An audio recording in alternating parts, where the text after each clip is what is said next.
In the 1960s, the smartest people in the world were trying to put humans on the moon. Today, the smartest people in the world are working for social media companies, figuring out how to keep you clicking, scrolling, and buying things that you don't need. And that's because the smartest people in the world are no longer working towards human progress, they're working towards human distraction. Now look, historically, intelligence was aimed at collective progress, right? Like exploring space, finding new medicines, working out how to defeat diseases, discovering new continents. Like the guiding question used to be, what can we discover or build for the future? Now, intelligence is aimed at attention, engagement, clicks, ads, retention. So the new question is no longer what can we build for the future? It's how can we keep you here for longer? And there is a huge cost of that shift. Don't want to be hyperbolic about this, right? But like, just think about it, okay? So the cost of like constant distractions of people always being on their phone or on Instagram, on Twitter, Facebook, etc., is that individually that person's less productive, they lack a purpose, they do less deep work, less ambition. And from an individual point of view, like that's quite sad, right? Like there's probably a lot of people where they could have discovered an amazing new hobby for them, but they didn't because they were on social media scrolling their phone in the evening. Or maybe they were going to meet this lifelong friend that was like at a social gathering, you know, in their local town, but they didn't go because they were like catching up on revision, or they had some work stuff to do in the evening because they were scrolling their phone during the day. So they never met this person that could have like changed their thinking, could have given meaning to their life.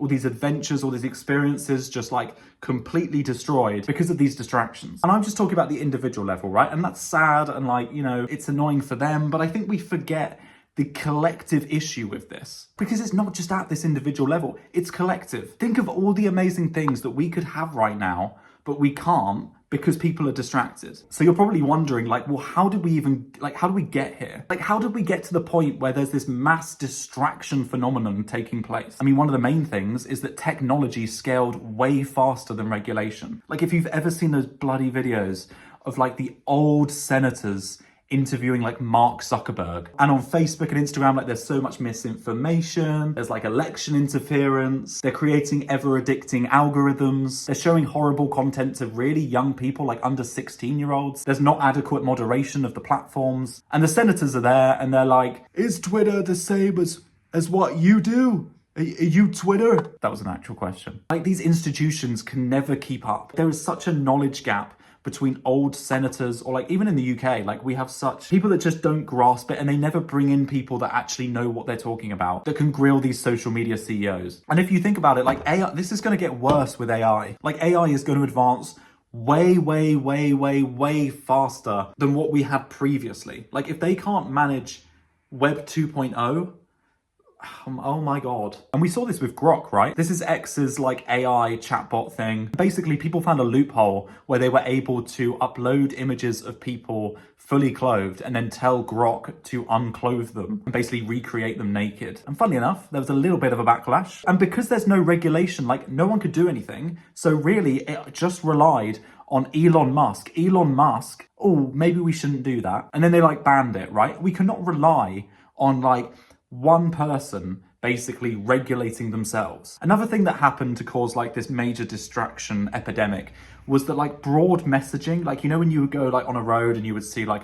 a poster or a billboard sign, right? And it would have like an advert of like a new trailer or a new product. We saw this with Facebook to begin with, but it kind of then turned into this very precision targeting. It went from like intuition in terms of this is what people broadly like in this like wide area, so we'll put that ad placement there. Now it's like all analytics. I remember starting a company and I was able to target, like, and I didn't do this, but I was able, if I wanted to, within Facebook, target divorced mums. And this was like, they didn't even have to put that they were divorced on their Facebook. It was just like Facebook would pick up on it and be like, that's a divorced mum, which is quite, I mean, I wonder how they did that. But now, because it's all analytics, like platforms can optimize for watch time, like click-through rates, retention curves, right? Like my job is a YouTube strategist. I am inside this system. I look at YouTube videos and I find out why people are dropping off at like 15 seconds in, and why is that? And what could we do differently? Could we add some more graphics? Could we add some more B-roll? What would keep people watching so that then we can make this video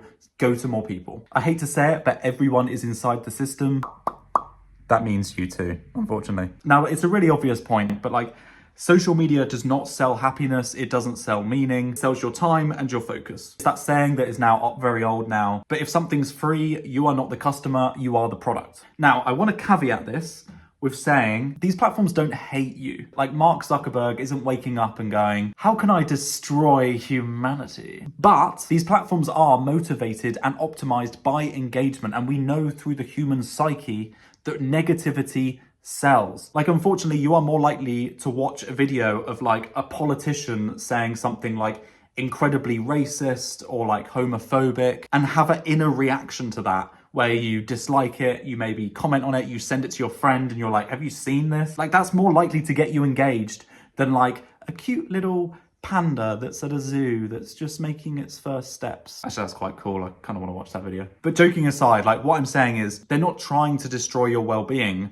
but because they're motivated by engagement, that is the byproduct of that. Now, because of all these different distractions, we have had a huge increase in productivity YouTubers and these influencers saying that the key to like fixing your life in this modern world is just wake up earlier, fix your habits, just be more disciplined. And like discipline does matter, right? Like effort does matter. If you want to be someone who is productive and has purpose within your life, then you have to work towards it, yes. But we have to acknowledge the reality. Discipline is not the only thing that's missing. Because if you think it is that, then it frames all of this whole thing that we've talked about during this video, right? Like all these social media companies getting the smartest people, investing the most amount of money into keeping you distracted. But the reason why you can't deal with it is because of your own personal discipline issue. That's just not true. Acknowledge the reality. These people are creating like reels on Instagram about how you need more discipline in your life on a platform that is literally eroding discipline. Like these platforms are built with an infinite scroll, notifications that ping you every 2 seconds, an algorithm that's incredibly addicting. The very place that you're told to just try harder is the place that's constantly interrupting you. So don't blame yourself. You need to question the system. So how do we navigate this, guys? I personally believe that something cannot be your fault,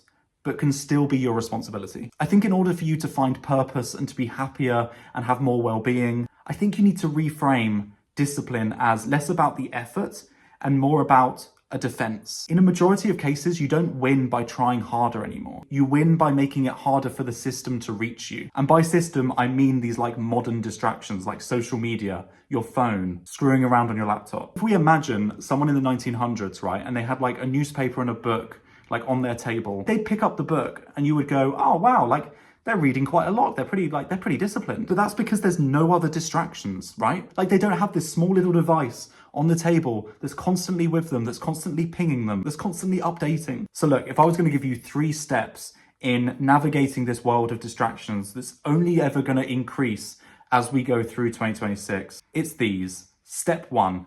Change the question. Stop asking, why am I so undisciplined? And start asking, what is constantly interrupting me? If you remove the distractions, your behavior will change naturally. Step 2, treat your attention as valuable. Attention isn't infinite. Your time has an economic value that you just don't realize yet. The little experiment I like to do is, if I'm getting paid in my job, let's say £15 an hour, would I pay £15 to scroll Instagram for an hour? Probably not. So why are you doing it? If you've got an iPhone, go through the screen time app on your phone, have a look at how long you spent on social media in the past week, times it by how much you earn per hour, and comment below.